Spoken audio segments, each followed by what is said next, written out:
Welcome everyone.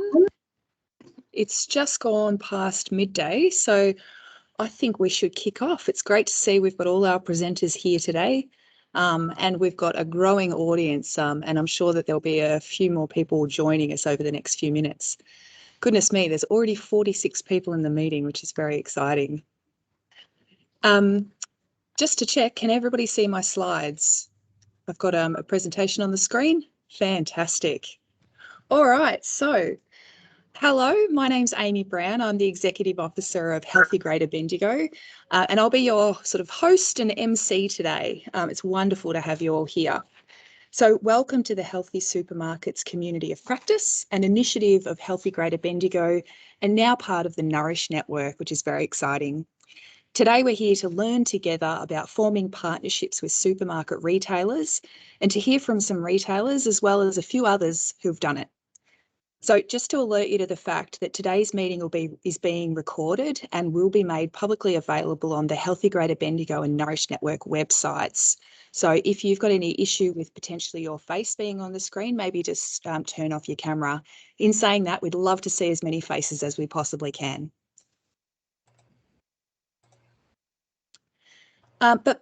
But I think before we really begin, it's important to begin by acknowledging the traditional custodians of the lands on which we meet today and to pay our respects to their leaders and elders, past, present and emerging. We extend that respect to Aboriginal and Torres Strait Islander people here today. I'm in Greater Bendigo, which is on Dja Dja Wurrung and Taungurung country. I express my gratitude in the sharing of the land, my sorrow for the personal, spiritual and cultural costs of that sharing, and my hope that we can walk forward together in a spirit of harmony and healing. I'd like to invite all of you to share with everyone in the chat the lands that you're on today and acknowledge the traditional owners of those lands. At our last Healthy Supermarkets Community of Practice, which was just before the pandemic, I think we had around 20 people in attendance. This time, we currently have 63 people with us, which is amazing. It's great to see such a growing community. But because we've got so many people here today, we do sort of have to have a little bit of housekeeping etiquette type of stuff. So we ask of a few things of you today. Firstly, that you give yourself an identifiable participant name. We're trying to build a community here, so we want you guys to get to know each other a little bit. We also ask that you keep your mic on mute until you're asked to speak. And please use the chat for all questions. We're going to wait until the Q&A section of the event to ask questions rather than after each speaker. So please type your questions into the chat as we go so that you don't forget. If you wish to ask your question by speaking during the Q&A, during that section, we'll ask people who wish to speak and ask their question to raise their hand. Otherwise, I might ask your question on your behalf. And having questions in the chat, even if they don't all get asked and answered, really helps us to know what you guys want to hear about at future events. So here's an overview of what we're going to do today. The agenda for the session. So I'm not going to read that out. You can all have a look at that. Just to note that there'll be a stretch break halfway through so that you can have a couple of minutes to get a cuppa, go to the loo, have a stretch. So just a little bit of background. The Healthy Supermarkets Community of Practice came to be really because Adrian Cameron, who will be speaking today, and I were getting heaps of calls from people all over Australia who were really interested in the Eat Well at IGA project. Adrian was getting heaps of calls from about the research side of the project, the types of interventions, that sort of thing. And I was getting lots of calls about like the nuts and bolts of partnering with supermarket retailers and things like how to create an authorising environment within local or state government or community health to do that type of work. There's a growing community of researchers in the space actively working to share their learnings. But to me, I felt that there was a gap in that practitioner side of it, the real nuts and bolts side of how do you partner with supermarket retailers. And that's the sort of stuff I was being asked about. So this community of practice is really designed to inspire and inform practitioners working with supermarket retailers, or those of us wanting to, and to then connect up those practitioners to create a community who can support each other, share ideas and challenges, learn together, and really respond to each other's questions. We're all on this journey together. We'd like this community of practice will be linked in many ways to the research side of things as well, but this is really more about the practitioner experience. So we'd like to get a bit of a sense of who is part of our community today, who you are. I'd really invite everyone to introduce yourselves in the chat, who you are, where you're from, and where you're at on your healthy supermarket journey. Now, because we have so many new members in our community, I just wanted to give a bit of an intro, a bit of a background to why supermarkets in the first place, just to make sure we're all on the same page. And apologies, many of you will already know this stuff. So we know that obesity and diet-related factors together really account for the greatest burden of disease among Australians these days. And we know that about 2/3 of Australians' food is bought in supermarkets. Almost everyone shops there. So it has huge reach. It has an element of equity and universalism. In terms of the strategic landscape, there's a lot leaning us towards working in this space at the moment. So, for example, food environments are recognised in national strategies like the draft National Obesity Strategy. Likewise, at a state level, at least in Victoria, and I presume elsewhere too, healthy eating is one of 4 key priorities in the Victorian Public Health and Wellbeing Plan. And at a local level, there's opportunities to include supermarkets as a setting for change in municipal health and wellbeing plans, and community health promotion programs, or their equivalents in other states, to respond to healthy eating priorities and align with those national and state priorities. And then there's the funding landscape, which helps us in this space too. So when all 3 layers of government are focusing on food environments, opportunities from funding providers increase for groups and organisations able to support those strategic objectives.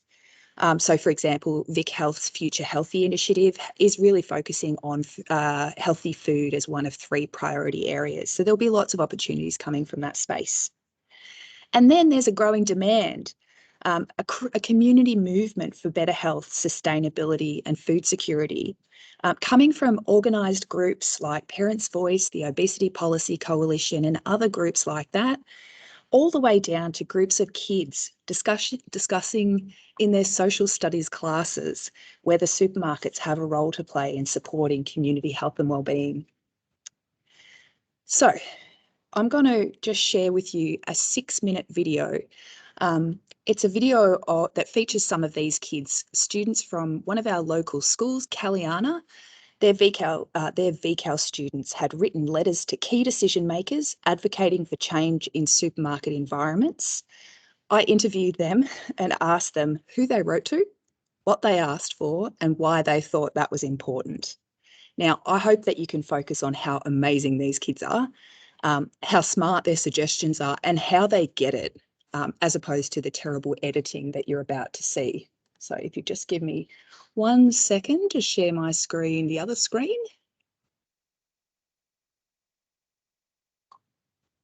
Here we go. Hopefully you can see this. I was hoping that you might be able to tell me about who you wrote a letter to and what you were asking for. Dan Andrews. It was a letter to Dan Andrews and to Kennington Woolworths. Sandro from Vic Health. Mr. Faulkner. He's the head. I was doing research to see who was like the top head of Bendigo Health. Yeah. I wrote to Jacinta Allen and I wrote about how they just put like sugary stuff and like unhealthy stuff near the like cash register. And less junk food at supermarkets will make it cost more, so people can't buy as much. I asked them, do they sell any healthy options? And where do you think they should put those healthy options? At the front, maybe. Oh, and at the end of the aisles. But less fatty and sugary foods at kids' eye levels. Because what I have been noticing is that that kids that would have too much of those and would like gravitate towards them and leave when they grow older into less healthy lifestyles, if that makes sense. So if the healthier food like fruit and stuff at kids' eye level, like have it advertised towards kids to promote them eating better, I think that's what should be brought up more. I mainly asked if he could mainly like get rid of most of the sweets from the front checkout, so it's not really a temptation, and managed to get like free fruit in most shops that don't have free fruit at all. And I find it really important that kids should be eating a lot healthier than sitting there asking parents for junk food when fruit and vegetables are more healthier. 1 in 10 Bendigo families have, well, they don't have enough money for veggies, for fruit, because they're busy buying nappies, toilet paper. They've just got so much more stuff and responsibilities on their plate than, being more efficient, like costly efficient foods, giving them out to people who need them. And then there's the food that gets wasted. I think that's dumb.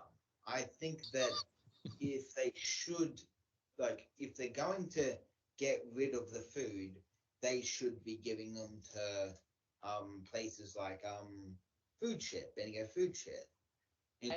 One, we have like people that are under eating, they're not eating enough, they always go hungry. And they usually like live off junk food, and that's not healthy at all.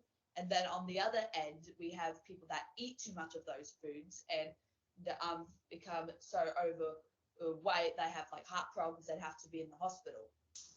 The research I've been doing, that 2017 alone had like almost like 30% or so of kids like who are either anorexic or obese. Good idea, because then it helps people think more healthier instead of going straight for like unhealthy food. It makes them think, okay, this is maybe a bad idea, let's go for more healthier option and help with the better lifestyle. Fun to me, so kids can learn that there's more healthy food than junk food, and junk food's not that good. Primary student kids don't eat the right types of food, like fruits and veggies. And 38% of Bendigo like barely eat any fruit and vegetables. They just go straight for the junk food. Well, it's just healthy. It's good for your dietary immune system. It helps you build up your it helps build strong bones. It helps build better just better carbon. To get them more muscle into them. Because if they don't eat healthy, they can go obese and like gain a lot of weight. And it'd be hard to lose all of the weight. Because some kids can get too overweight, and some can end up going to hospital. Less of a chance of getting diabetes and more of a chance that they don't have a heart attack with how much they eat of the junk food.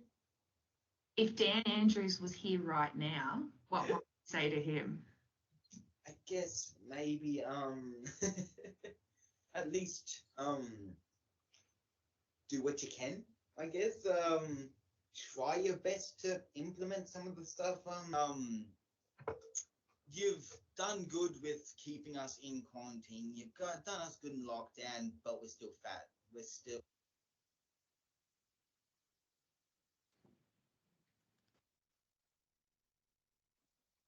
Well, I hope that you could all see that.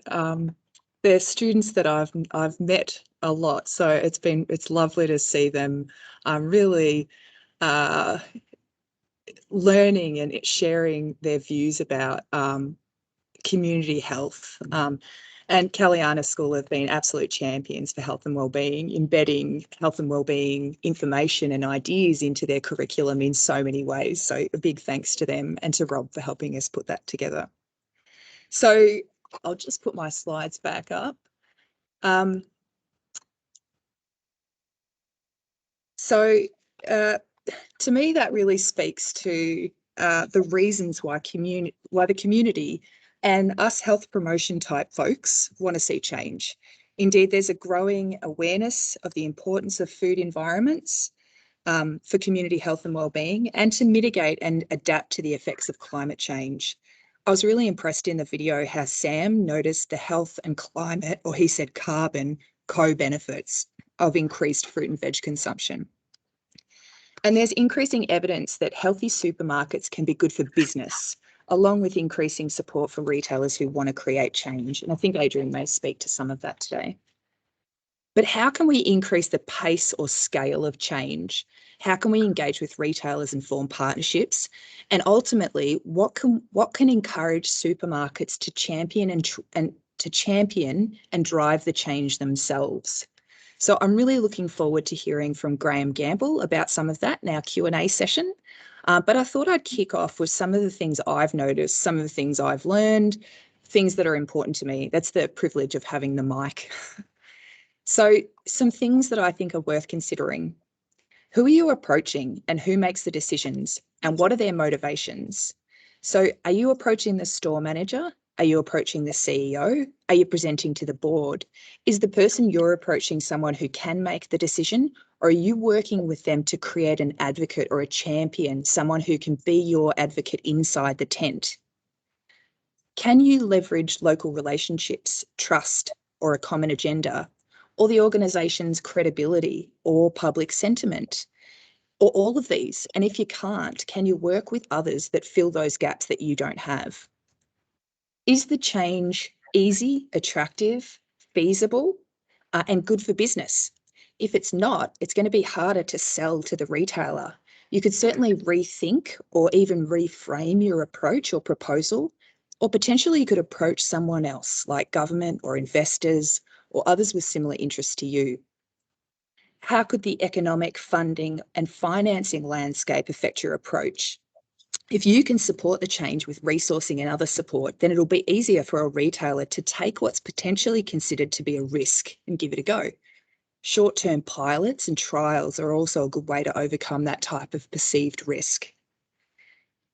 What's the business environment like? Could this be a way of generating income? Could it be a way of reducing loss? Could it help set them apart from their competitors? I think it's really valuable to consider these types of motivations in your approach, like the value proposition that you offer. And is the business part of the global financing world? And do you know what those global investors actually want? Can what you're offering help solve a problem or achieve a goal at that level? So there's lots of considerations, but there's also lots of opportunities. Firstly, I think we need a serious business case for healthy supermarkets. Businesses won't invest in such changes without a strong business case done in their language by the people they trust. So like the Deloittes and KPMGs of the world, perhaps. I think that this could be strengthened and certainly excitement and momentum built with things like demonstration projects. I think we need to continue to highlight that communities and particularly customers want these changes. There are some great local examples of local collective impact pledge type projects underway that I think we can learn from. And I'd love the ACT people, if they're here today, to share with us some of what they've been doing, perhaps in the chat or perhaps at our next session. Branding and promotion opportunities are another obvious one. I think Another one that comes to mind is about opportunities with the types of changes we're advocating for, things like healthy meal end of aisle displays, to really help counter new emerging competitors for supermarkets, places like HelloFresh. And lastly, I suppose some of the ones that I find absolutely fascinating, some really powerful opportunities, particularly with the larger supermarkets that have global investors, to help them deliver on their ESG strategic objectives. That's environmental, social, and governance, to achieve a greater impact in a more effective manner. Some of the low-hanging fruit in that space includes packaging, bags in stores, but health-promoting environmental changes like greater floor space for fruit and veg have social and health benefits, as well as environmental benefits, and they're cost-effective. So they have sort of like a triple bottom line outcome. And I'd like to know more about green shorting, but I gather that's where investors can short sell carbon-heavy stocks to reduce portfolio emissions or agitate for change. So invest in something to reduce its value. At the same time as short selling, investors are also saying that if you don't get your sustainability plan in place, we won't invest in your company. So these are opportunities for us to help these companies put themselves in a position where they're kind of open for that global financing. I just think it's powerful and so fascinating that this type of stuff's not being led by the health world, it's being led by the investment world. You know, I love the phrase that health and climate is everyone's business. So now's the exciting part. I'd like to introduce our guest speakers. I'll introduce them all now rather than between each speaker, really just to avoid some technical hurdles of changing between too many people's slides. As I said, as they present, put your questions into the chat. And if you can like questions, like those ones that you most want to hear answered, and we'll try and get to them in the Q&A session. So our first speaker today is Associate Professor Adrian Cameron from Deakin University. Adrian's an epidemiologist and Associate Director of the Global Obesity Centre at Deakin. Adrian's presentation will introduce the Eat Well at IGA randomised control trial and its latest results, and he'll also discuss international research focused on healthy supermarkets. Our second speaker for the day is Elizabeth Morgan Brett, who's the CEO of the Aboriginal Investment Group. AIG engage in sustainable development to enable social and economic opportunities for Aboriginal people in the Northern Territory. Liz will be presenting on the fresh fruit and veg initiatives of AIG in their remote Northern Territory stores. Now, although these stores operate under a really different model to what most of us encounter in our communities, we just thought their story was so inspirational. Who else of us here have managed to increase fruit and veg in their communities by such large amounts? And I won't tell you how much because I'll leave that to Liz so I don't steal her thunder. Laura Duff of Latrobe Community Health is a public health nutritionist and has been involved in the healthy supermarket space for quite some time now. I've known Laura for a while. Her presentation, Reach for the Stars, Scoping and Developing a Project, Obtaining Funds, Our Journey So Far, will be focusing on how practitioners can secure funding, partnerships and community involvement. Freddie is from Ballarat Community Health and he's a health promotion officer. He'll be presenting on Ballarat's experience developing relationships with retailers around the community. Dr. Jill Whelan of Deakin University. She's a postdoctoral research fellow with Deakin and the Global Obesity Centre. Jill will be presenting about the relationships come before the work, opportunities and challenges. I was just inquiring, I was just ringing up regarding one of the houses that you've got on your website. Thanks. Jill's presentation is called The Relationships Come Before the Work, Opportunities and Challenges of Engaging with Retailers and the Red Drops Group. Graham Gamble is the media sales and client manager at Proven Advertising and Marketing. Proven AM is a full-service marketing agency and provides an advertising and marketing solution to grow brand equity. Proven AM is a Bendigo-based business with a client portfolio spread right across Australia, but I've known Graham for many years now. He was our key retail contact for the Eat Well at RGH project and was absolutely critical to the project's success, particularly its scale up. So he'll be joining us to kick off the Q&A session with me. And our last presenter is Victoria Hobbs, coordinator of the Nourish Network. The Nourish Network is a collective working to increase demand, availability and access to healthy, sustainable and affordable food. Victoria will be introducing the Nourish Network and the place of the healthy supermarket community of practice within it. Whoops. And lastly, I'll come back to wrap things up and say all the thank yous. And as I said, we'll have a stretch break probably after Adrian's presentation. So that is enough from me. I'm going to hand over to Adrian and you'll get to hear about some of the research and the data. Thank you.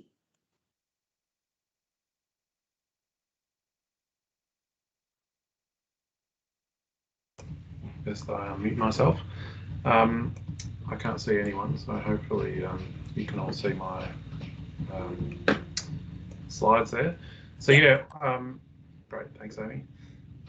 So even though this is a community of practice, we thought it was good just start off by talking a little bit about the research, partly because that's where this whole initiative came from, and it's so inspiring to see so many people here and just looking at what everyone's doing in the chat to see how far things have gone, even since our last meeting of this group.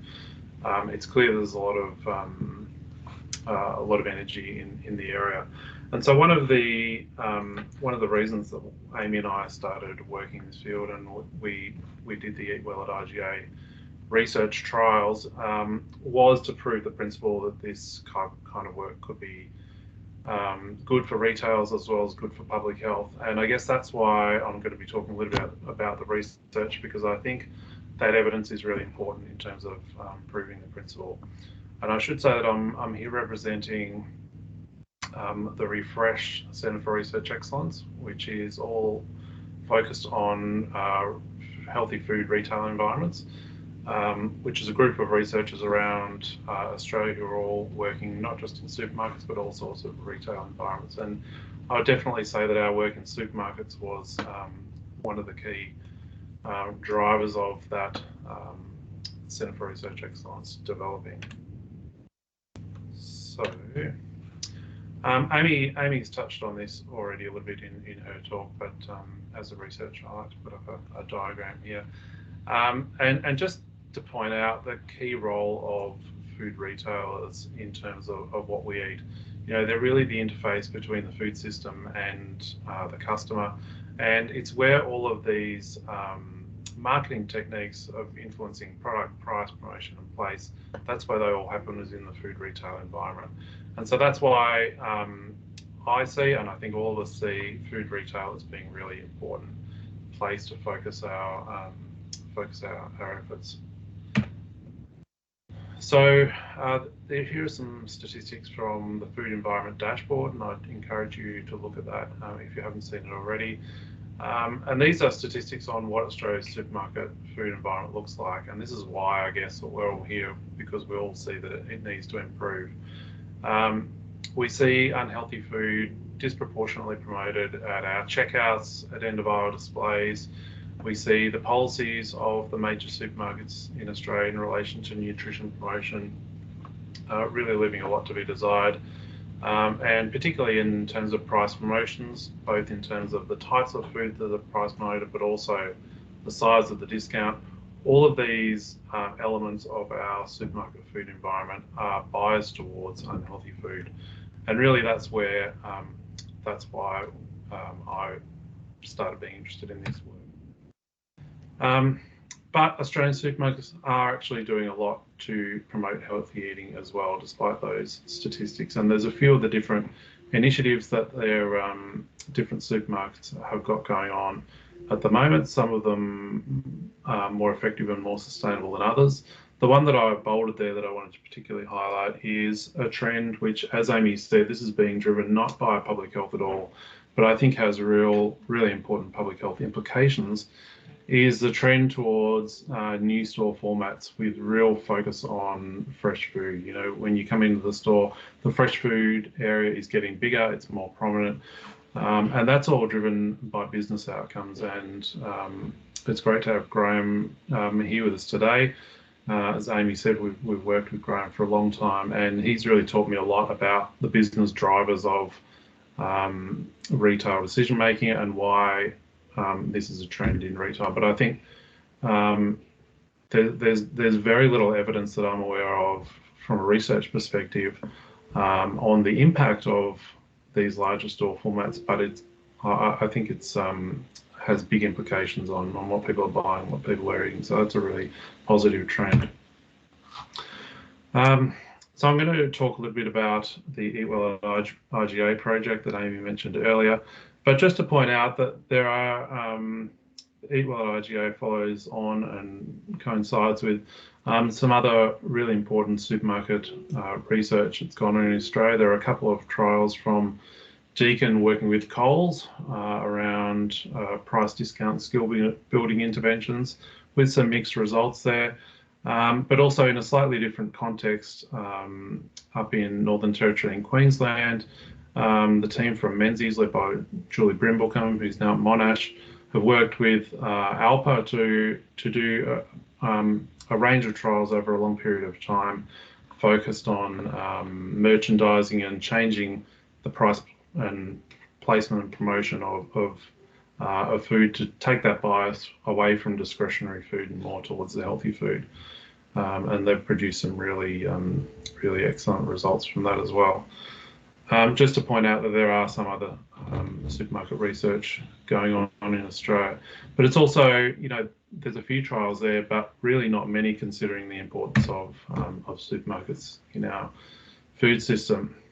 And so we started Eat Well at RGA. It started out from conversations between the retailer and the City of Greater Bendigo with the initial partners who just wanted to do something to improve the food environments for their customers. They saw it as a social responsibility. The City of Greater Bendigo saw it as a huge opportunity to change the food environment for their population. And so we got involved as a research partner early on in the process. And then we ran a series of short-term trials, which, based on the results of those, led on to the Eat Well at RGA trial, which was a 12-month trial with more stores and funded by the Australian government. So Eat Well at RGA, for those who are not familiar with it, was a randomised trial in 10 supermarkets in regional Victoria, 5 intervention stores and 5 control stores, with a 12-month baseline period and a 12-month intervention. And so the kinds of things that we did in Eat Well at RGA to promote healthy food were things like trolley signs and basket signs, all really focused on aspects of the Australian Guide to Healthy Eating.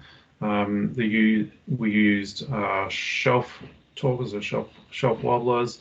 We tried to influence end of aisle displays, floor stickers. So we tried to make it a real comprehensive sort of marketing campaign. Letterbox drops, more wobblers you can see there, aisle fins, local media. We even tried social media as well.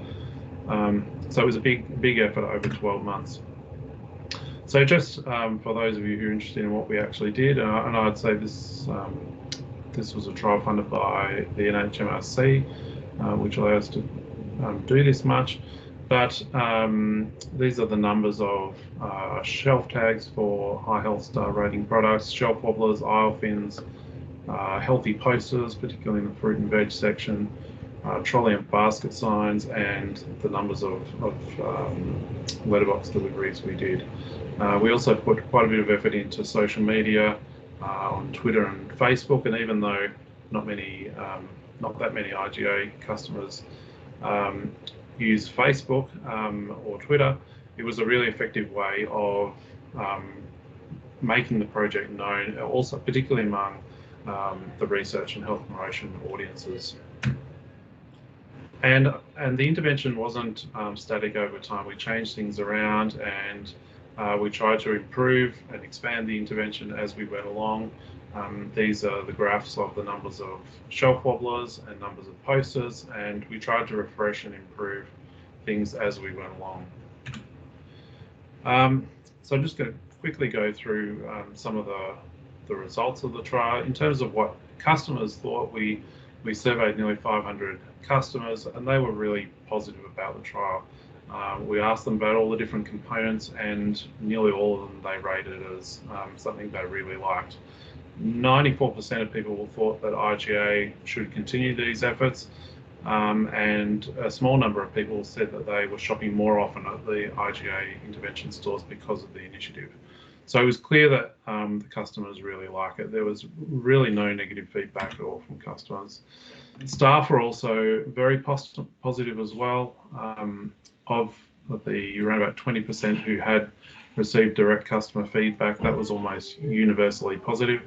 There were some elements that they liked more than others, probably the easier components like the trolley signs and the shelf tags they thought worked particularly well, but the shelf tags and particularly the aisle fins sometimes were annoying to staff when they fell off and got in the way. But generally speaking, the staff were very positive about the intervention as well. So in terms of what did we find, our main outcome of the trials were based on store sales data for 2 years worth of sales data, which was a huge effort to get that all organised from each of the stores and matched to the various, categorised and matched to the various nutrients. So that was a massive effort. But one of our key outcomes of the trial was sales of fruit and vegetables. So that's fresh, frozen and canned. And by the end of the trial, we saw a 1.5% increase in sales of this category. And so around about 15% of all sales in the store are fruit and veg. So that's a relative increase of around 10% of fruit and vegetables over the course of the trial. And really importantly, you can see the graph there, the difference between the control and the intervention stores increased over time. So the intervention was actually getting more powerful as it went on. And that's something we really were not sure about what would happen. Would people become sort of immune to the intervention, or would they notice it more and more and it sinks in over repeated exposure? So, I mean, these numbers here on the bottom right there tell you about how much fruit and vegetable supermarkets sell every month, and it's massive, massive numbers there. And so if you just look at a 1.5% increase in fruit and vegetables, that's equivalent to an increase of 61,000 units over the intervention. And by the end of the year, intervention stores were estimated to be selling more than 11,000 units per month more fruit and vegetables than control stores. And this is only in a small number of IGA stores, so you can see the potential there for these things when they're implemented at a bigger scale. We also looked at change in sales of 4.5 and 5-star rated products. We looked at change in sales of core, so healthy versus unhealthy, core versus discretionary products. And we also looked at sales of kilograms of fat, sugar and salt. And we didn't see changes in these outcomes, and that's particularly in terms of the risk nutrients. That's partly because our focus was on promoting healthier food. In terms of core versus discretionary, our focus was on really the healthiest core foods, but there's a whole lot of foods that are core which are not quite so clearly healthy and weren't promoted as part of our program, so that's not entirely surprising. We would have liked to have seen a change in the sales of 4.5 and 5-star rated products, given all the shelf tags that we put on those, but they are hard to analyse between stores because of the different mix of products in each store. But yeah, anyway, the clear change in fruit and vegetables was the main outcome. We were really pleased to see that. So in terms of what next for Eat Well at IGA, supermarkets have been very much consumed by COVID concerns. So our discussions have been halted by that somewhat. Universities are also affected by that. But our key question is, what's a sustainable model of this program for retailers? Obviously, this was an intensively supported research trial, so not necessarily the type of program in exactly the way that you would implement it over a longer period of time. And the other question is, what's the best way to scale it up? Is it, working through Metcash at a central level? Is it with individual stores, or is it with chains? And that's probably a question that a lot of you are interested in here today. So I thought I'd just touch on a couple of other projects that we're working on at Deakin, which have kind of come out of our work on supermarkets, partly the monitoring work that we do, but also the intervention work that we've done with IGA. And the first one aligns with what Amy was saying before about the investment community. So this is a project working with UNICEF and the Norwegian Sovereign Wealth Fund, which is the biggest sovereign wealth fund in the world, and they invest in most of the biggest supermarkets in the world. And so UNICEF are now working with ourselves and the Norwegian Investment Management Bank to try and improve the policies and practices of these largest companies over a series of, I think, 7 or 8 meetings. So that's a really exciting project, and it shows you, how things can develop based on something that started out as a very local initiative now is potentially having really global reach. And the second part of that collaboration with UNICEF is working with the East Asia and Pacific Office to really focus on retail in the East Asian region. And one of the interesting things about supermarket research is that you look at what is going on in Australia, it looks like, there could be a lot more, but actually on a global scale, there's a lot going on here. So there's very little information on what supermarket food environments look like in most countries in Asia, and zero work in terms of trying to improve them. So we're trying to get some research evidence around that and trying to make change there as well. So it's great to see so many people here joining with us today, and hopefully that's set the scene a little bit for more of the practice presentations to come. Thanks, Amy.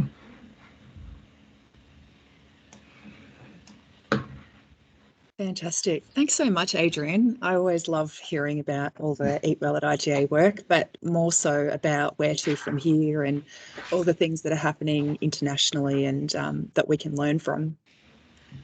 So our next speaker has unfortunately had some terrible technical issues and won't be able to join us today, which is really, really sad, because I was really looking forward to hearing from Liz and the work that they've done up in the NT. I think that we might have to invite them to come and speak at a future event. But nonetheless, that leaves more time for the Q&A, which is probably what most of you are here for anyway. We're going to skip that next little section that we had and go straight into our next speaker, which is Laura Duff. So Laura's presenting on securing funding, partnerships and community involvement and their exciting new project down at La Trobe. Over to you, Laura. Oh, sorry, one more thing. While Laura's getting her screens up, just to let you know, we'll give you all a break for 5 minutes after Laura's finished talking. Fabulous. Hi, everyone. Can I just double check that you can see my PowerPoint shared on the screen now? Fabulous. Hi, everyone. So my name's Laura Duff. I'm the Public Health Nutritionist at La Trobe Community Health Service. And I've been invited to talk to you today about our Healthy Supermarkets project in La Trobe called Reach for the Stars, and how we scoped and developed that project.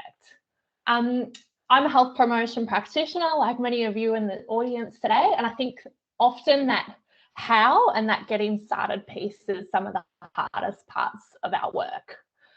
Before I get any further into the presentation, I'd just love to acknowledge the steering group.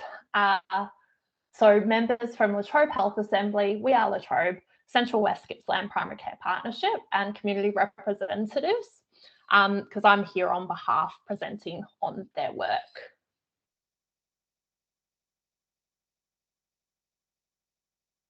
Oops, is it going to the next slide for me?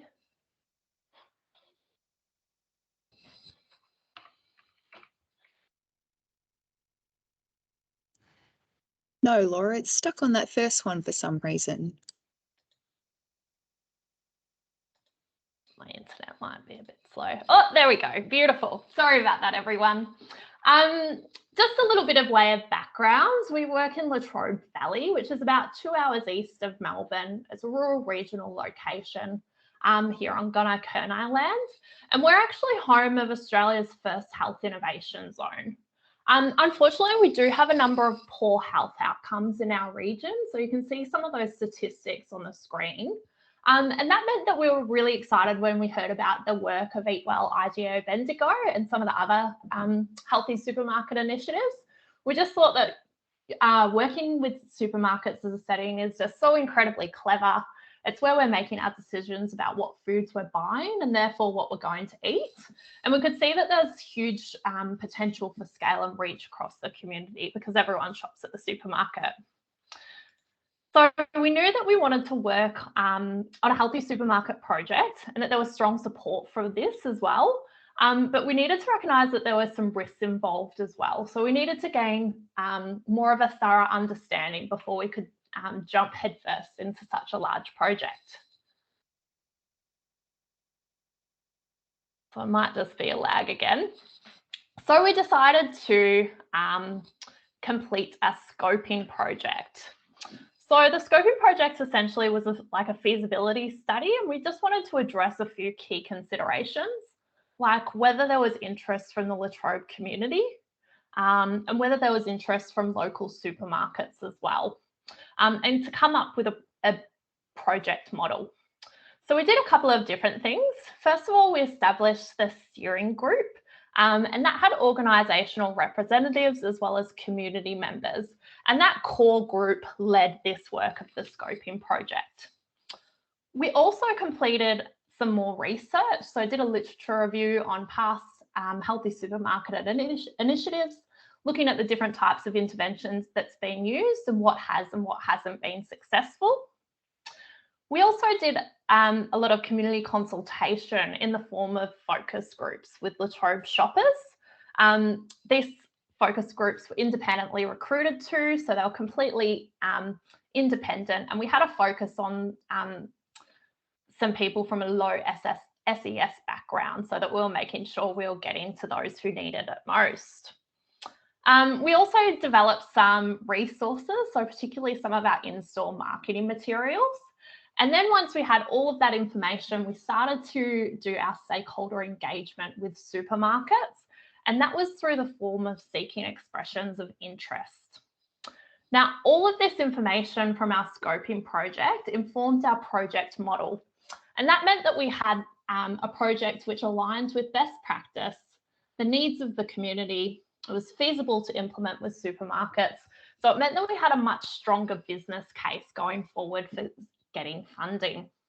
And it also meant that if we were successful in receiving that funding, that we were able to hit the ground running and move to the implementation stage of the project more quickly. So what did we come up with? Our Healthy Supermarkets project is Reach for the Stars. So Reach for the Stars aims to create a healthy supermarket experience where customers can buy, cook and eat healthy foods every day. And a lot of those interventions are based on the Health Star rating system. We've got a number of different interventions. These mostly focus on promotion and promotion of healthy foods. All the interventions are based on the Australian Dietary Guidelines and the Health Star rating system too. Now, completing the scoping project really narrowed our focus here with the types of interventions that we were including and those which we were deciding were outside of the project scope. Just to take us through some of our interventions, quickly. Our first one was some promotional materials displaying that all fresh fruits and vegetables are 5 stars, and you can see some of our marketing materials here on the screen. Obviously, fresh fruits and vegetables are some of our healthiest foods and ones that we need more of in our diets every day. Just to share some of the quotes from our focus groups, participants said that they think that this is showing off the good healthy foods and that they really like the way that they're designed. They're showing different varieties of fruits and vegetables. Our next intervention is definitely inspired from Eat Well at IGA Bendigo, is to have our health star rating shelf tags. And these are shelf tags displayed on our healthiest packaged foods, ones which are 4.5 and 5 stars according to the health star rating system. So it's incredibly simple in its application. It looks like a catalogue ticket. It draws the attention of the customer when they're making that decision-making process. It's nutrition information at a glance. So there's good evidence to show that this will be successful. But some of the quotes again from our focus group saying that they think that this intervention will be the thing which is the most effective overall, and that the health star rating system will be definitely on mind more, that it's easy for people to identify the healthier options, and of course that I'd rather buy something that's 5 stars rather than 1 star. Our next intervention is healthy eating messages from La Trobe Stars. So we really wanted to make sure that this project had a local flavour to it. So La Trobe Stars are local residents sharing how they shop, cook and eat healthy foods for themselves and for their family. So we've got a fabulous example here from Sally from Morwell, and she fills her lunchbox with as much colour as possible, colour from fresh fruits and veg. I really love this because it fits in nicely with the theme of Reach for the Stars, but it's promoting healthy eating through social norms. So if Sally can do it, I can do it too. And this is just one example, but it could be that Bruce from Moe tries to eat healthy foods to be a good role model for his kids, or Laura from Traralgon buys in-season vegetables because they taste great and they're usually cheaper. Some of the quotes from our focus group on this one is that they feel like it's a little bit more personal and that you're a part of the community, and that it would definitely encourage you to buy more healthy options. Our final intervention is around healthy recipes. So all of our others focused on identifying and buying healthy foods, but what do we do once we actually take them home? So we wanted to promote some healthy recipes using some Live Lighter resources so that we're not reinventing the wheel. And again, this was received really positively by the focus groups.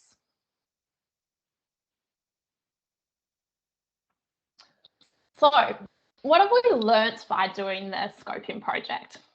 First of all, we learned that there's really, really strong support for this project overall from the community.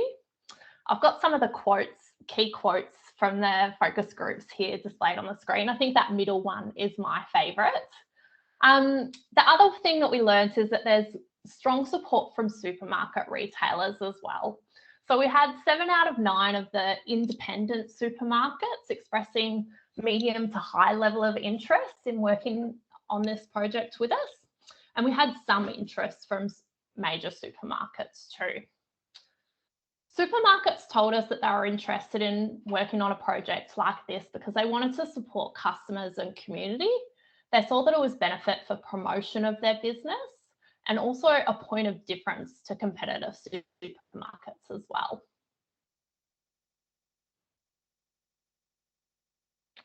What's the next steps from here? So I'm really pleased to say that since we've completed this scoping project, we've been successful in gaining funding. So we have funding as a La Trobe Health Innovation Zone initiative with funding from La Trobe Health Assembly and the Victorian government. We officially started work on this project in July this year. And that means that we've been re-engaging with supermarket retailers. So at the moment, we've got 2 local independent stores who are interested working with us, but they're not officially signed on at this point. And all things going well, we're hoping to have interventions in store by February or March next year. And then finally, I thought I'd share some of the key learnings from my work in this space so far. My first learning is to harness the community's voice. We had two really influential community representatives on our steering group, and they were incredibly important in the development of that project model, but also in seeking funding for us, advocating for funding. We also had really strong support from the Latrobe shoppers in our focus groups as well. So this meant that this project was by the community for the community. And that was a real selling point to retailers and also funding bodies. My next learning is that supermarkets do actually want to work on healthy retail strategies. But of course, this needs to focus on the win-wins. So the win-wins for health and for business outcomes. And the other thing to point out is that interventions also need to be feasible and easy to do, because after all, time is money. And then finally, it's just to be aspirational. If you'd said to me 3 years ago that I would be working on such a major project, which has such potential to make a positive impact within my community, I may not have believed you, but it just goes to show that you can reach for the stars. But I would just temper that by saying that you need to do your research to make sure that you have the best chances of success. Thank you. Fantastic, Laura. It's so great to hear about where you guys are up to. You've been working on that for a long time, and I can't wait to see how it progresses. We'll have to get you back to give us an update on how the project is going. So before we go on to Freddie, we did promise you a short break so that you could go get yourselves a drink or whatever you need to do. So my clock currently says 12:57. Can people do what they need to do in 3 or 4 minutes? Great. See you back here at, let's say, 1 minute past 1, and we'll kick off again. Cheers.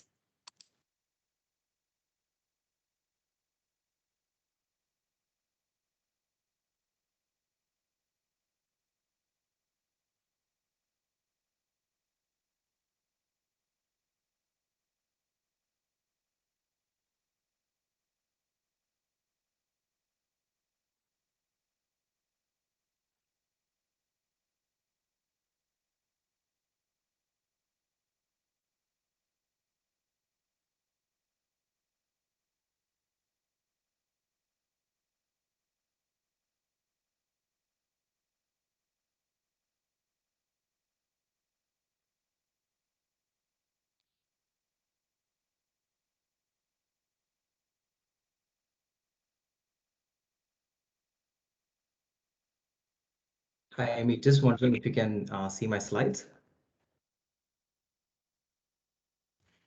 Yeah, it looks fantastic. Oh, Perfect.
All right. Well, I think that hopefully everyone's managed to get back here in time. And we should next hear from Freddie. So, Freddie, it's great to see you've got your slides up there, and over to you, mate. Cheers. Right. Thanks, Amy. Good afternoon to everyone attending this event today. My name is Freddie Thirthikar, and I work as a health promotion officer at Ballarat Community Health. My topic of presentation today is forming partnership with retailers around Ballarat.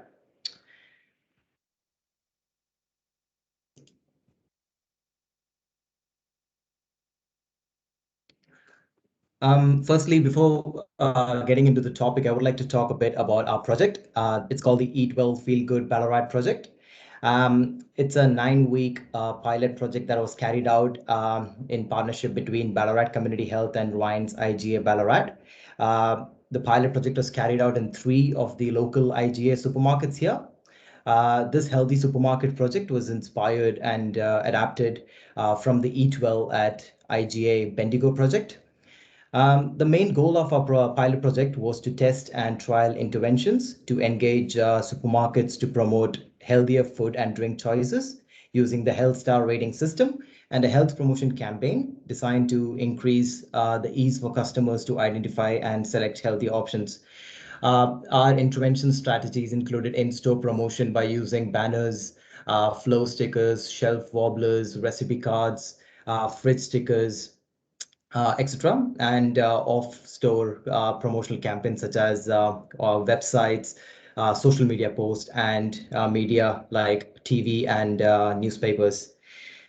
This project has helped me understand the importance of partnership in health promotion projects, the challenges that we as community practitioners can face when developing partnership with retailers, and a few recommendations on how we can build a strong partnership with them. Well, nowadays, a large number of researchers, health promoters, and nutritionists are interested in partnering with food retailers to conduct the interventions in supermarkets, obviously to motivate the purchasing and consumption of healthy and locally sourced foods. And as a result of this, food retailers might face a lot of obstacles to participate. Therefore, it is essential that we get to know our retail partners well enough and appreciate the realities of their business. So I believe that while approaching a retailer, the most important features are investigation, communication, and networking. Supermarket retailers are quite diverse and ranging from very large corporations to small family-owned chains to independent supermarkets and to even small corner stores. And as a result, we must investigate the business before initiating discussions around a partnership. For example, during our project, what we did was we went into the website of a couple of supermarkets and we read about their company's mission statements and also understood the business histories, learned about their culture and values. We checked if the company has any corporate responsibility platform or contracts that they're signed to. And we also understood the type of customers that they targeted. Most of this can be found on the supermarket website, but obviously, if you're looking at very small retailers, it might be kind of hard to find, to get all these information. So maybe sometimes just going into the small stores, just having a look as yourself, just imagining yourself as a customer down there might give you a brief idea and must help you out. Once you've identified that perfect retailer for you, what you would need to do is maybe figure out the best possible way to approach them. That is through the perfect mode of communication. And it depends from store to store. So if you're contacting like a large supermarket or a news store, an email may work the best. But if you're looking into like maybe contacting a small family-owned retailer, sending them a letter or maybe calling them on the phone might be the best mode of communication at that point of time. For us, we contacted the Ryan's IGA through phone and we got in touch with the head office and our manager was able to speak straight up with the owner. So that was the best mode of communication for us, and it might vary from store to store and from organization to organization. And obviously following up with them is very important because sometimes after we send out an email, we might not hear back straight away from them. And maybe following up after 2 weeks through phone or maybe email might be a good way to keep contact with them. Another way I would think is maybe considering a visit to the store and speaking with the owner or the manager at that point of time. However, well, you must be aware of the fact that unannounced drop-ins might also, make the owner to feel pressured into participating. Another other way of looking at this is by networking. For example, checking if the owner of the retail store, if he or she is part of a local hospital or health promotion organization board, or if they are also in the board of any non-profit agricultural organization, maybe. And also through third-party introduction. You can ask for an introduction from a colleague who serves on that same board or who is affiliated, and through networking events, conferences, and events like today are like a good platform for that. We had networked with our local government area health promoters and found out that our owner, the Ryan's IJ's owner, was in a couple of boats, and it was easy for us to get in contact with him. And luckily, he was aware of the Eat Well at IGA Bendigo project and was super keen to listen to what we had to offer. Once all this once we have approached and once we have found out who is our supermarket to go to, the first meetings are very, very important to set a proper foundation. And for that, you must be clear about what your expectations are. I would come back to that in the next slide, but before that, maybe you should also address what each partner will bring into the table, like who will implement the intervention, or what the retailers need to do from their end, and talk about maybe the labor or the workforce that you need to, carry this project out forward. We must be flexible as much as we can regarding the concerns and recommendations of the retailer, because I believe that nobody knows the retail stores better than them, and they have the experience and they know the customers even better than us, and their experience and recommendations are always valuable. Coming about being clear about your expectations, what exactly we did was we put it out there what our intervention is all about. We gave them a brief survey about our community practice that we conducted. And we told them the length of the interventions that we are planning on, who is going to execute the strategy, and how we will execute that strategy without their business being hampered. And we'll also look at the data collection points and periods that we are doing. We'll also talk about what data we'll be collecting as part of a project. For example, the sales data, customer survey data, manager interviews, and customer interviews. And everything must be discussed at the first meetings. Sometimes you might have new data analysis tools that you might want to include in between your project. And so it might be a good way to give them a heads up regarding this at the beginning. Another way that I feel is important is about the proprietary information regarding the data use agreement and MOUs. Retailers might be hesitant on providing us data such as sales data, and which we believe is it's kind of obvious because of the data leakages that's happening nowadays, and this might be a good way to clear off that doubts. Some of the partnerships and challenges and problems that I believe are domination by one partner, the opposing of work styles, poor communication, incompatible and hidden agendas, unequal and unacceptable balance of power and control. Well, this is kind of pretty straightforward. If you don't have the same values or same concerns, and if you don't communicate at the right point of time, it might be pretty hard to carry out that partnership.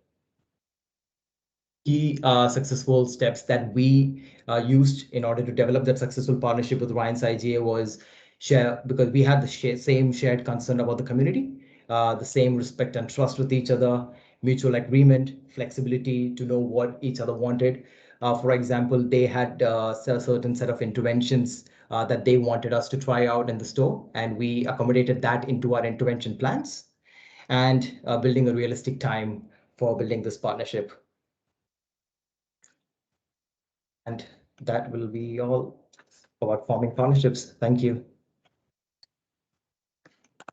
Thanks so much, Freddie. That was really interesting. It's great to see what's happening over in Ballarat. And I've got questions for you, but I'm sure that more will pop up in the chat for us to ask you during the Q&A session. So our next presenter is Jill, and Jill will be presenting about prioritising the relationships before the work. So over to you, Jill.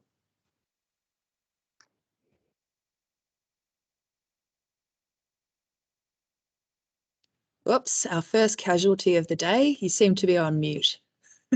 Okay, that's fairly typical of me. Those who know me will be having a giggle.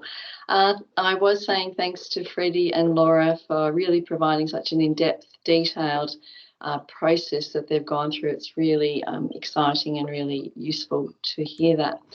I'm going to talk about prioritising relationships before the work as I explain a couple of the projects that we have been working through and working with in relation to healthier food retail environments.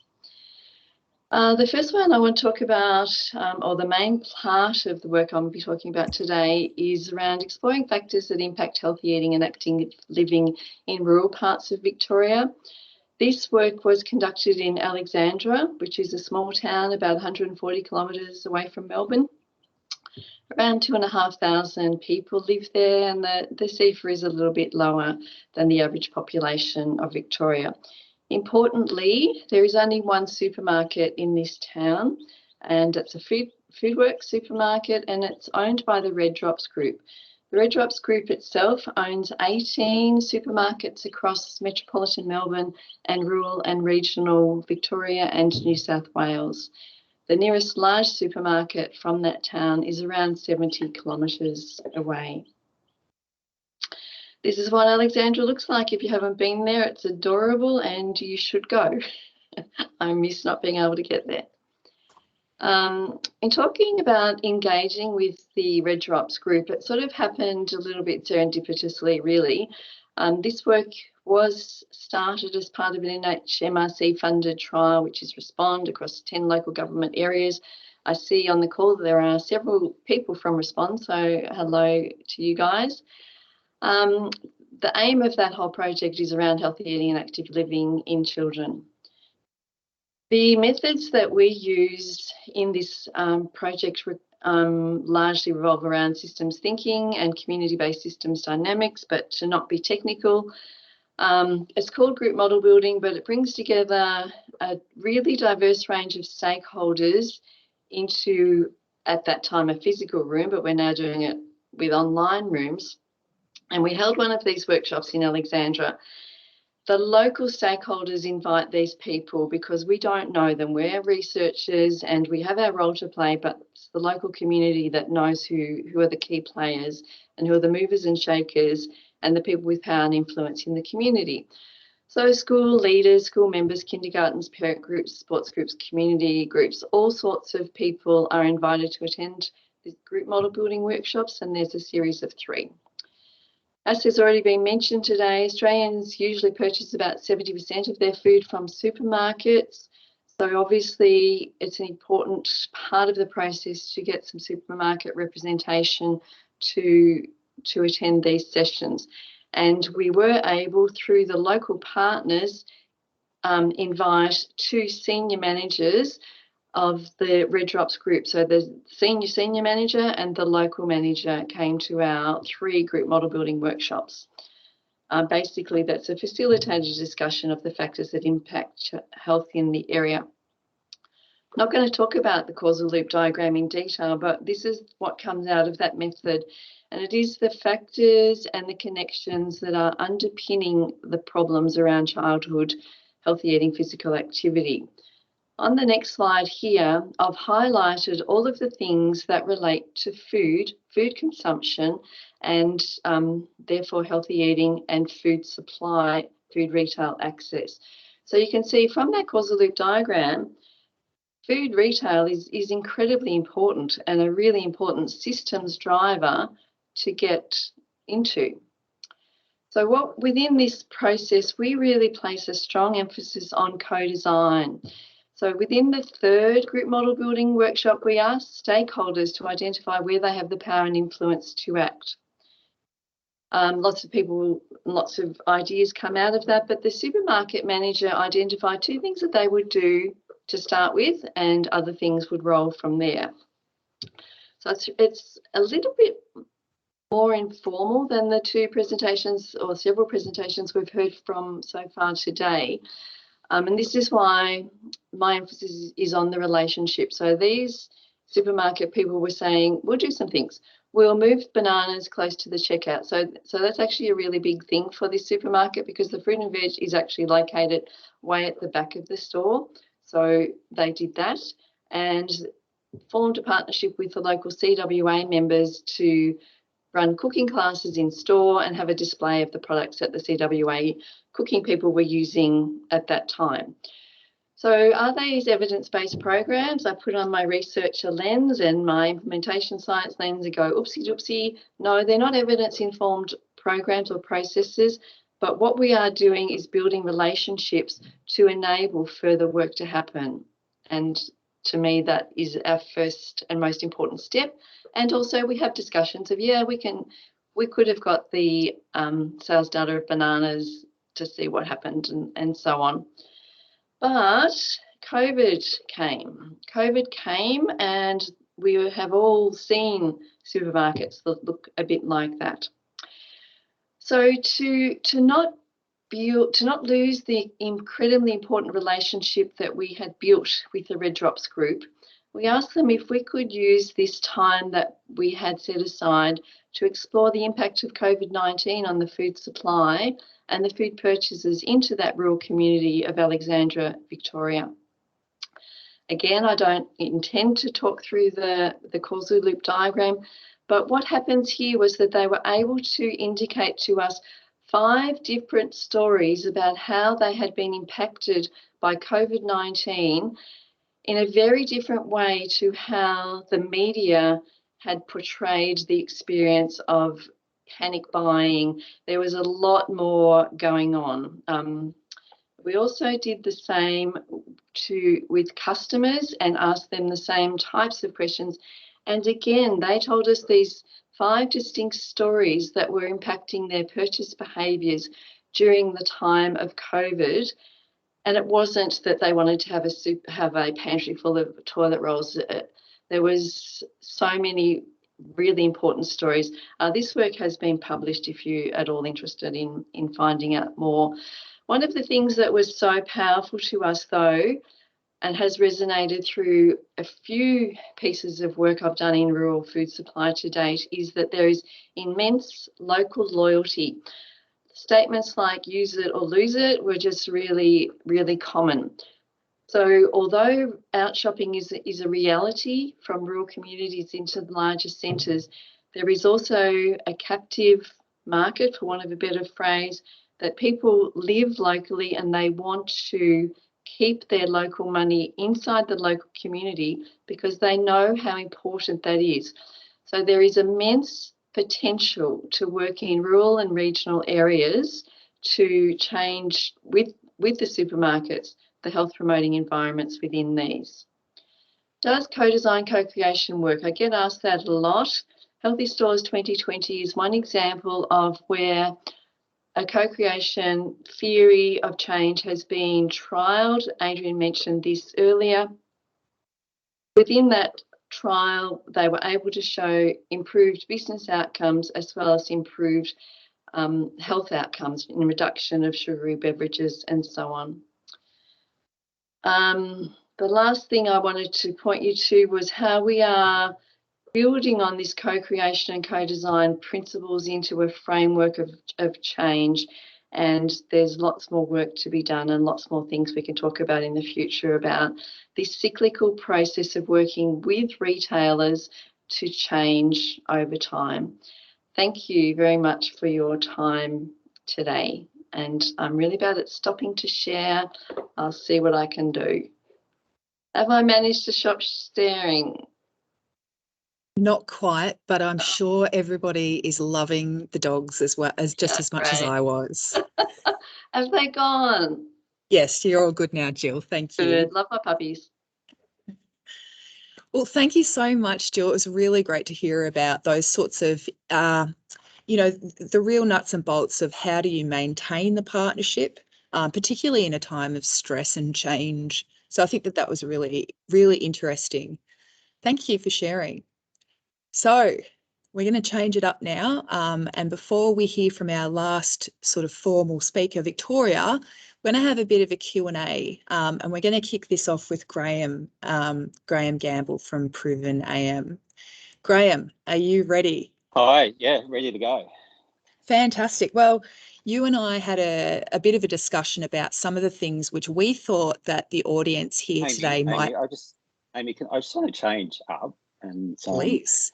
Jill, really interesting, and know that store really well, and probably one of the biggest points that I've got from your presentation is having those little wins with store managers and with store owners. You know, things, I know that store well. I do a lot of fishing at Lake Eildon, so I've spent a bit of time across there and understand that store really well. And bananas is the #1 profitable line in fruit and veg, and it's the #1 seller, and it generates more margin than any other product in produce. So having those little wins and being able to convince a retailer certainly goes a long way when sort of building those relationships. So yeah, it's a really good strategy.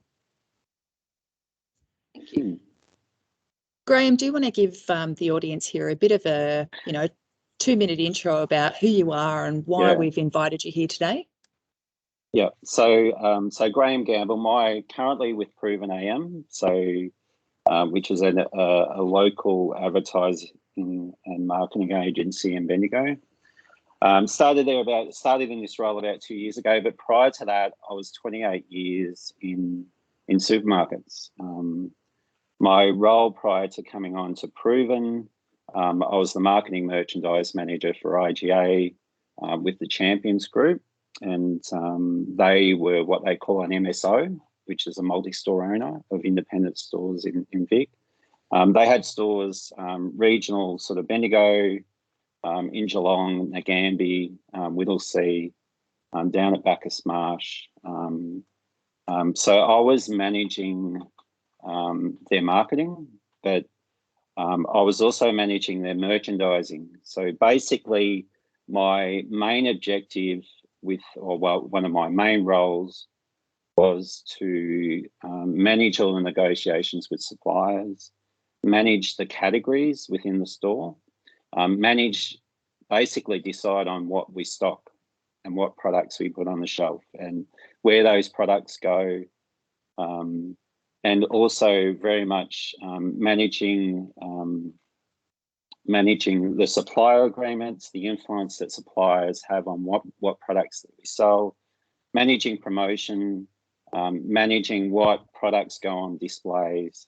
There's a various number of sort of different roles, but that merchandising, I suppose, piece was obviously it was pretty full on. But I suppose one of the sort of key roles that I had was to manage the performance of everything that we sold in the supermarket, and basically how that impacted on the business profitability. So done that I was in that merchandise role for about 8 to 9 years. Dealt with suppliers at national, sort of global level, and obviously was very much was there at the interim of dealing with Amy and with Adrian with the development of the Eat Well program in Bendigo. So worked with those guys through that whole process, which I thought was an outstanding result. Firstly, to get it up and going and off the ground, but obviously to see some of the results that Adrian worked through and produced at the end, and with the guidance of Amy and with working with the greater city of Bendigo, it was an outstanding result and a win-win for all of us. So, yeah, a little bit on my background. So I think people can see why we invited you here today. 28 years in the business. Yeah, it's so valuable. So Graham, you and I had a chat before today, and we thought some of the things that people here might be interested in would be around things like How much influence do you think supermarkets have on what people eat and drink? And what are the standard ways that supermarkets do influence people's purchasing behaviours? Yeah. So as Adrian and Jill touched on before, there's roughly about 70% of total spending is done in supermarkets. But that said, nearly everyone visited supermarkets. So I believe supermarkets have a massive influence on what we eat and drink. And I honestly believe that it's probably more so since the pandemic that supermarkets had more of an impact. And it's got a lot to do with the rapid increase with online shopping, and the amount of material that is put in front of you, especially when you go through that process with online shopping. The consumer is influenced by choice, and it's the supermarkets that basically determine, have a massive influence on what that choice is to the consumer.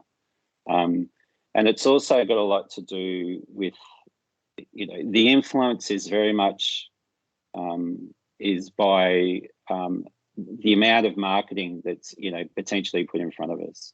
And that can be, the old handbill, online marketing, TV, that type of thing. So, there's that sort of element of influence there as well.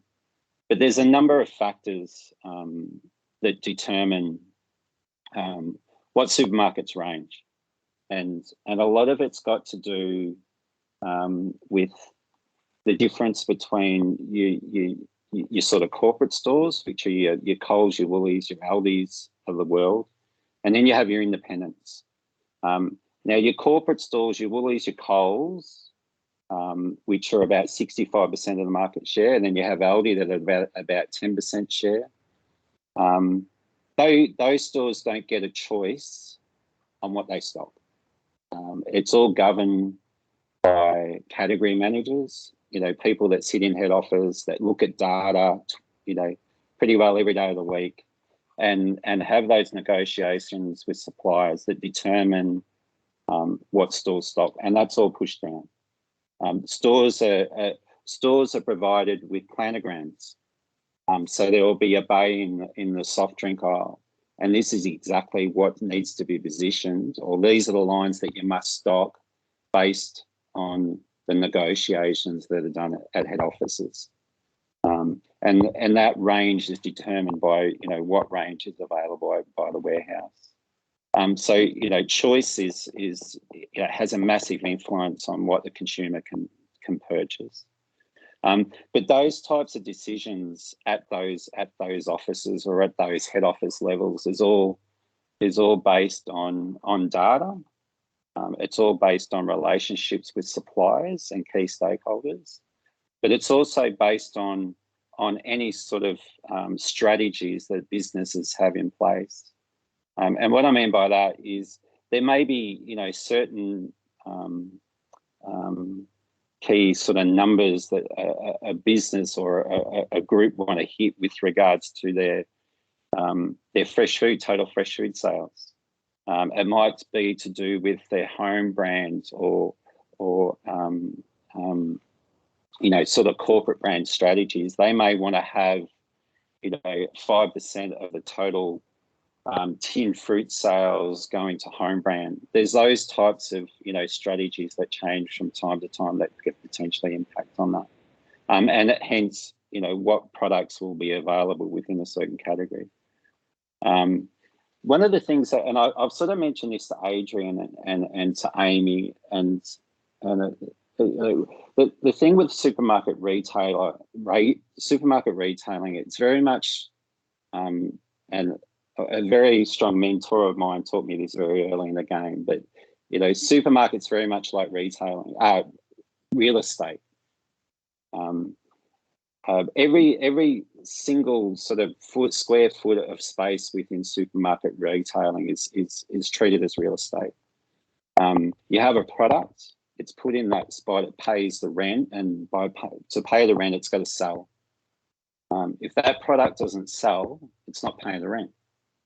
So you've got to move that tenant on. You've got to get rid of them. You got to get something back. So there is very much consumer demand very much impacts on what we stock in stores or what supermarkets stock in store. But you know, the biggest factor is, I believe, when it comes to answering that question, Amy, is what influences people to what they buy is very much based on the choice that they're provided. And there's a number of different elements that make up or that sort of decide on what supermarkets choose to provide as a choice. Yeah. Really useful to hear that, Graham. I guess building on that, I'm interested in where you see some of those win-wins. Like, just to kind of prompt, I suppose, I think about the waste issues around fresh, and that potentially being a really clear win-win for retailers and health promotion folks.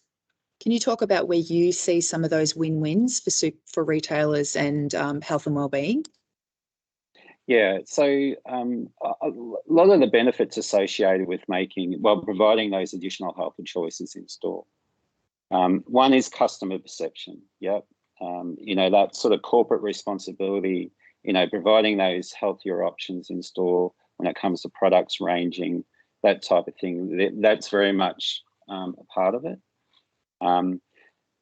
Research has shown, if you look at the research when it comes to category management and the amount of data that supermarket retailers get back, you will find that when people are buying healthier foods or purchasing those healthier options in your supermarket, they are generally buying more from you.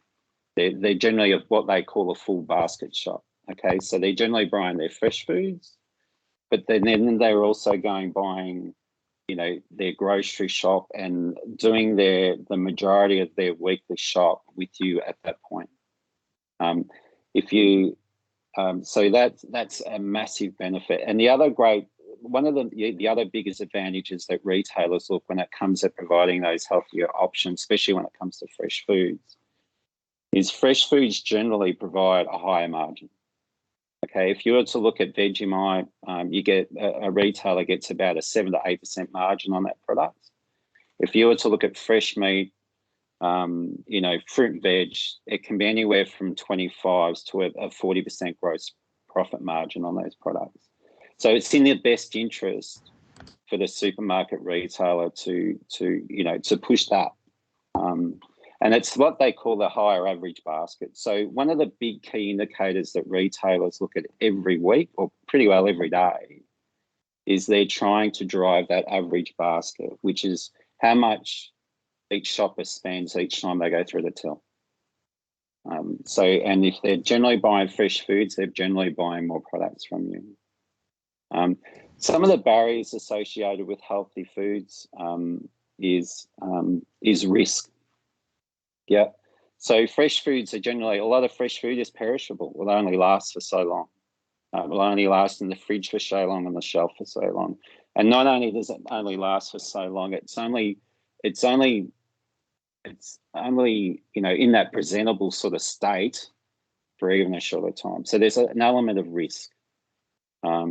So shrinkage is something that retailers measure very closely, and that has a massive impact on profitability within the business. So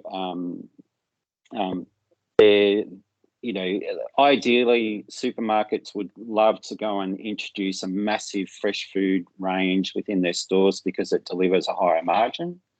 But if they go and overdo that or over order or allocate far too much room, there's going to be a massive shrinkage factor to the retailer. And that's one of that, and getting that balance right for the retailer based on consumer demand, based on a number of different factors, based on the logistics and how frequently they can get fresh food into their stores. There's all those associated risks with sort of going down that path. But to Adrian's comment before in his presentation, you know, probably the last 5 to 6 years, yes, there has been a massive change in the way that retailers go and plan for new store development. And, you know, years ago, like speaking from experience, you know, 15 years ago, we'd have a new store. The first thing that we would look at was grocery and how grocery is going to fit in our stores. And then it'd be fruit and veg, deli, meat, that type of thing. Now, when developers or retailers are looking at, you know, doing those new store or new concepts, fresh comes first. Fruit and veg comes first. They put that on the plan. Then it's meat. Then it's deli, and groceries last. In some cases now, you know, if you looked at it 15 years ago, grocery probably represented about 70% of your floor space. Now it's sort of 40, 50%, if that. So there has been a massive shift.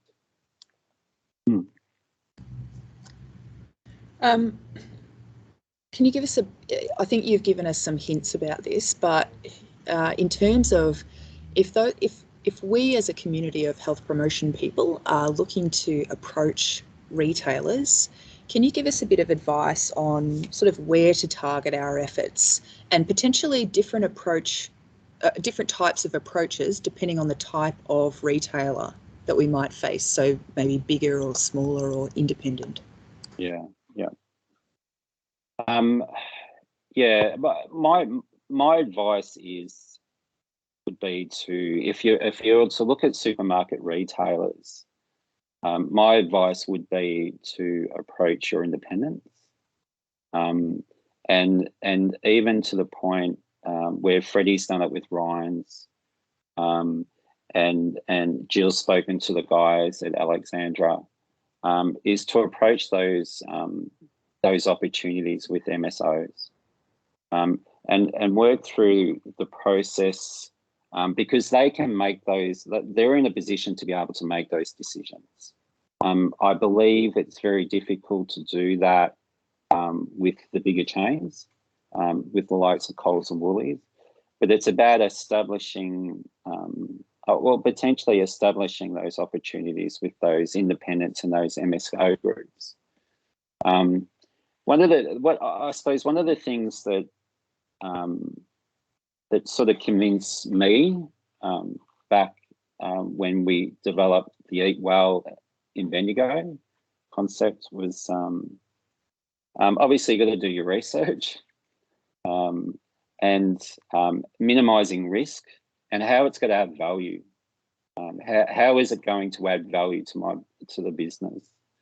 And that's around perception. It's around, you know, providing greater choices, better choices for the consumer. It's about, you know, giving us something to potentially, you know, drive back with our suppliers. So it's minimising those risks. It's providing those types of guarantees. It's doing the research, establishing those relationships with independents. But my advice would be to, you know, build those relationships with the independent stores where they have the ability to make change. Graham, we've got a question from the audience that I think is probably best directed to you. Do you know, is there a percentage sorry, this is a question from Megan Hunt.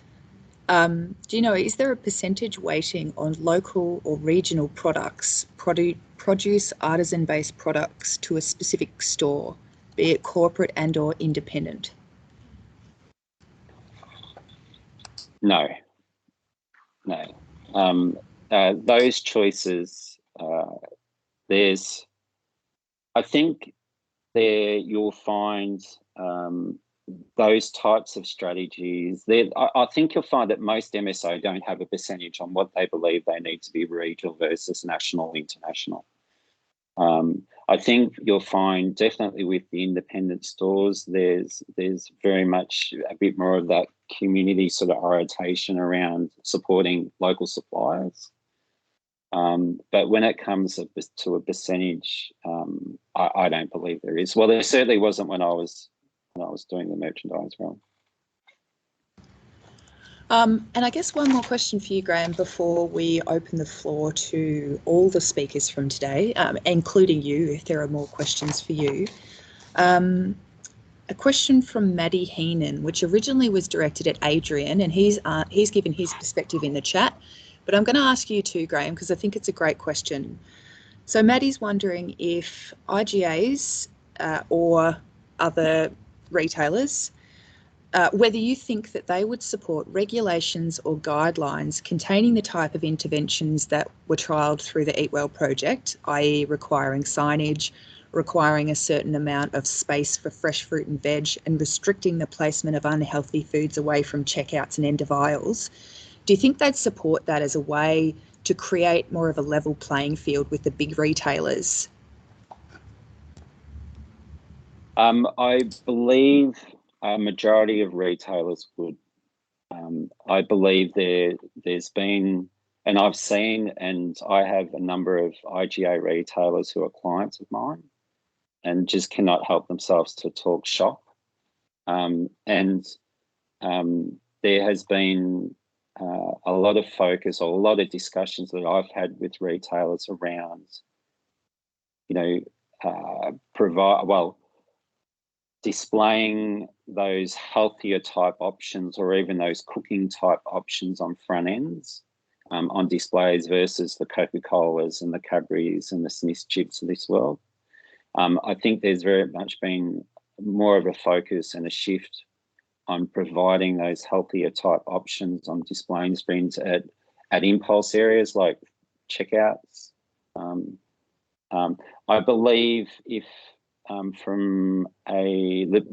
suppose one of the biggest differences between independent stores and the Coles and the Woolies of this world is the Coles and the Woolies are told exactly what they have to put on every single end at the front of the store, whereas the independents do have some governance from the likes of Metcash on what they have to put on a couple of ends, but they certainly it's a very small percentage of what of the options that are available to them, so they have more choice.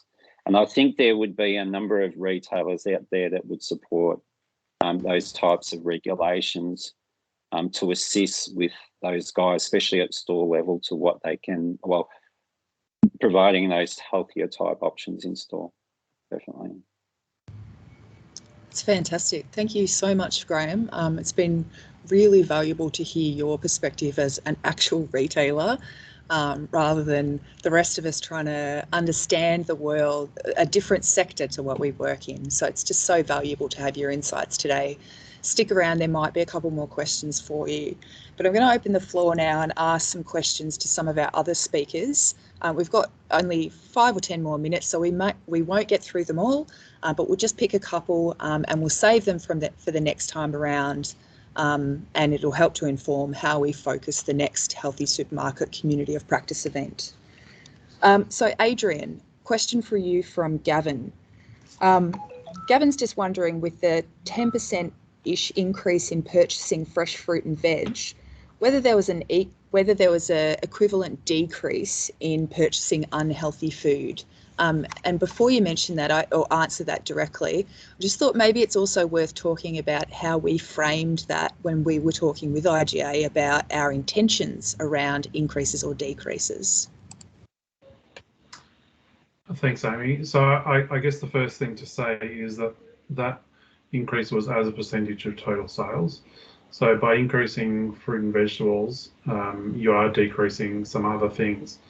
So there wasn't a decrease in the sales of total discretionary food. So I'd say it was evened out across various different categories.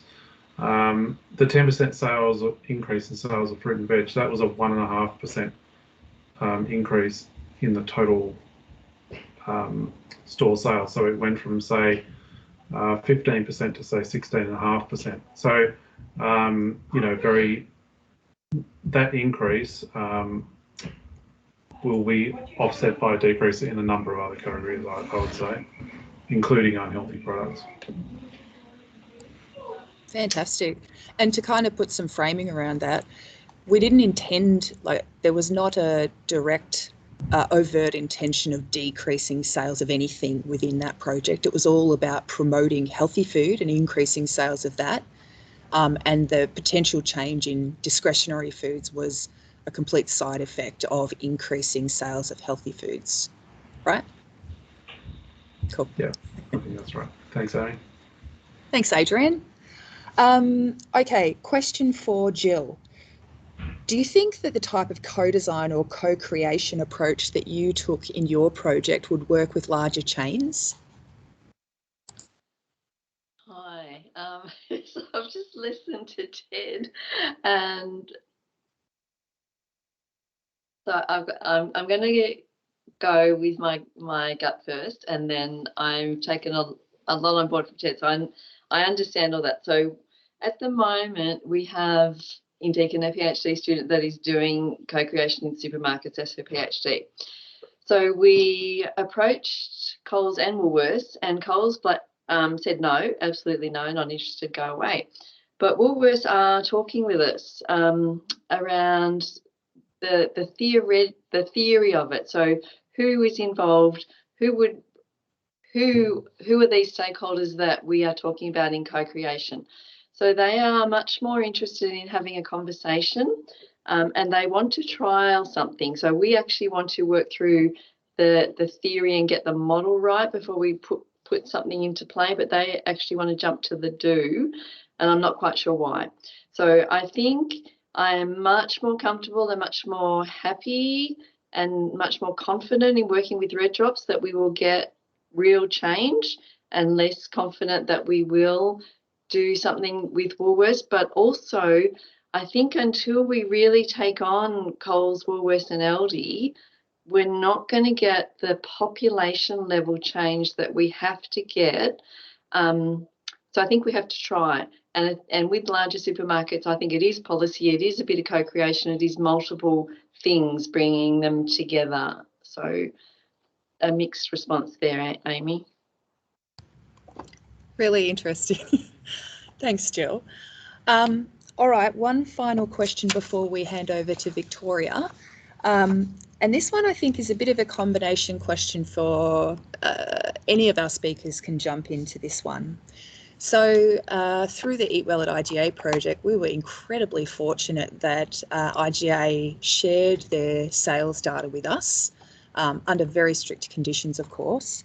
But that's not always going to be possible. So what will you do if you can't get access to the retailer's data?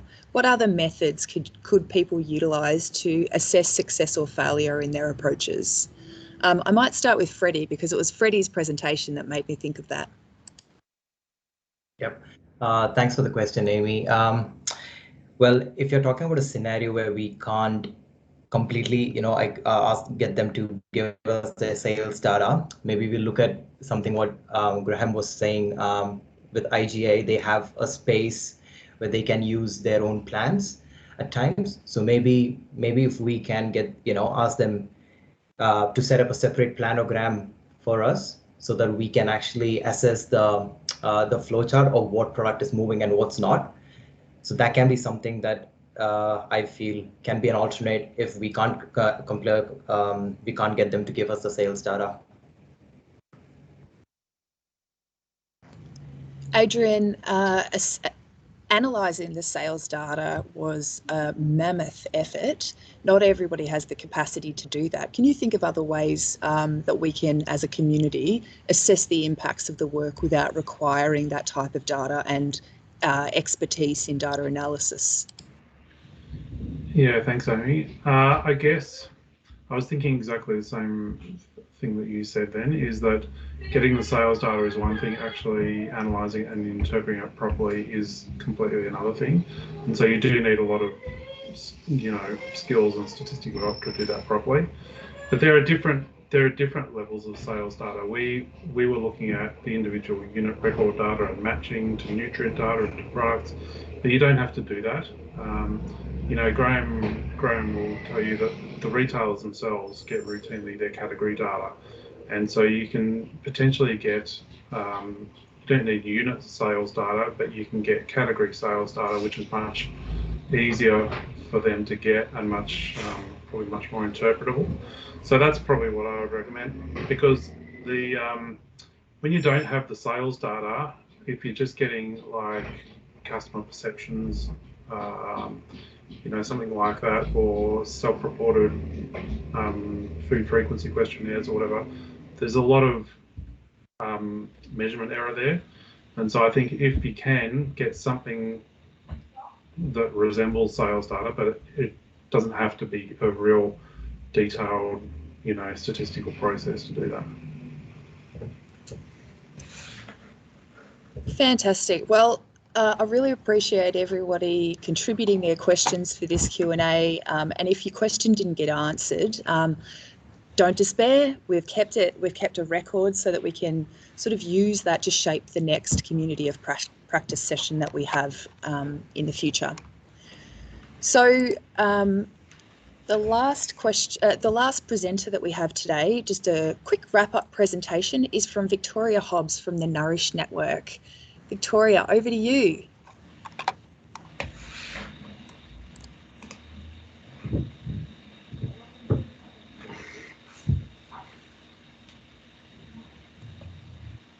We can see your slides, they look beautiful.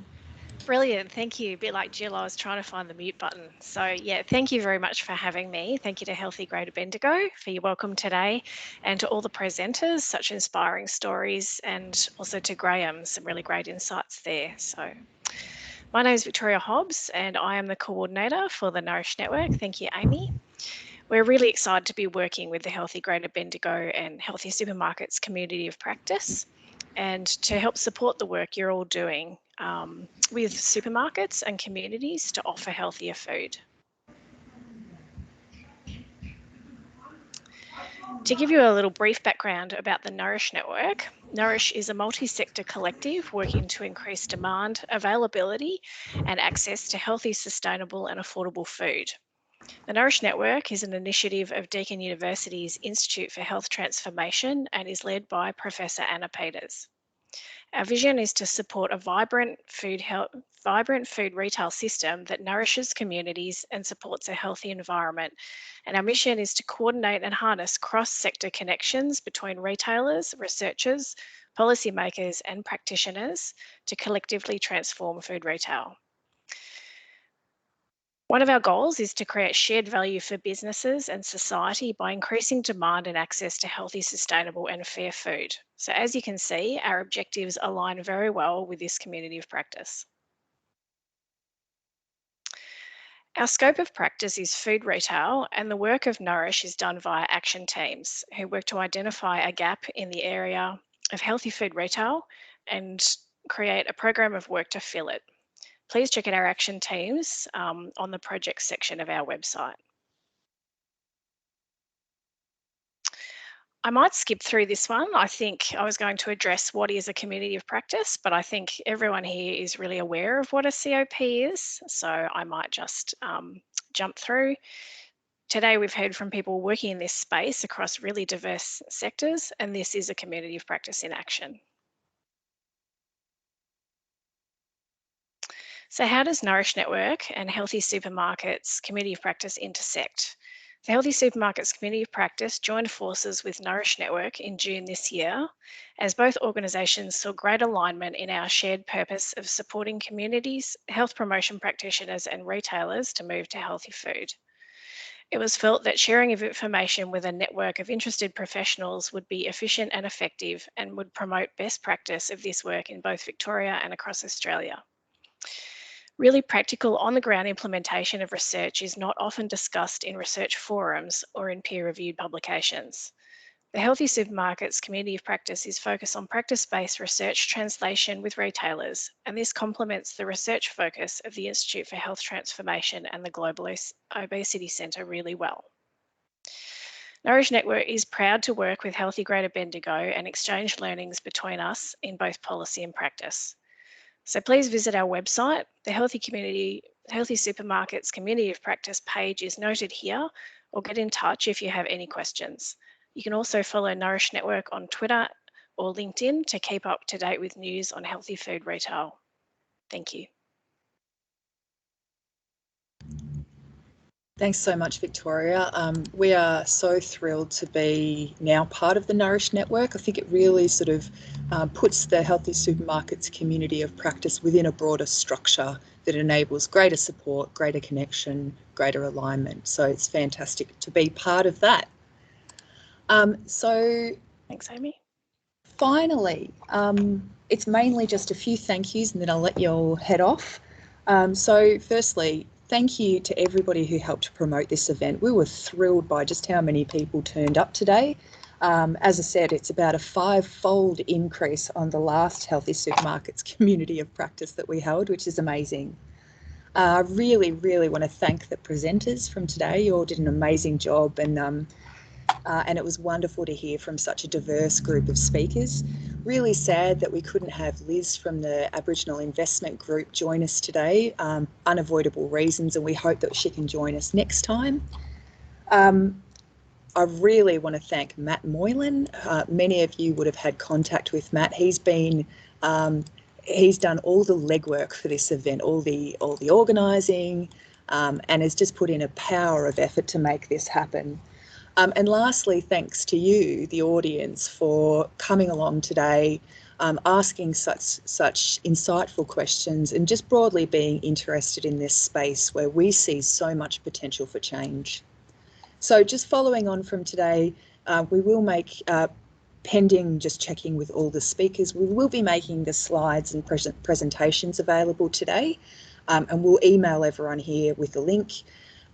As I said at the start, we'll be putting the recording on our website and hopefully on the Nourish Network, through the Nourish Network page as well. We'll also be sending you a short survey after the event, not just to gather feedback on this event to support our evaluation and things like that, but to also get a sense of what do you want the next event to look like. And I guess kind of linked to that, we're really hoping that this can be a community effort. So if you are willing to help us organise the next event, your help will not go astray, so please get in touch. And if you know anyone else who'd like to join the Healthy Supermarkets community of practice, please send them through to us. We'd love to grow this network as widely as we can. So I suppose that is it from me. It's been an absolute pleasure having you all here today. And I look forward to seeing you at the next Healthy Supermarkets community of practice and hearing about what everybody's doing. In the meantime, presuming people approve this in the survey we send out, we'll be trying to help you connect with each other. So you don't have to wait till the next Healthy Supermarkets community of practice. You can continue to share what's happening with each other as we go, which is the whole idea of this. So 1:59, we've made it, and it's totally on time as well. I'm very pleased. Once again, thank you very much, and that's it for the session. Wonderful to have you here today. Thanks, Amy. Thanks, Matt. Thanks, Amy. Bye, everyone.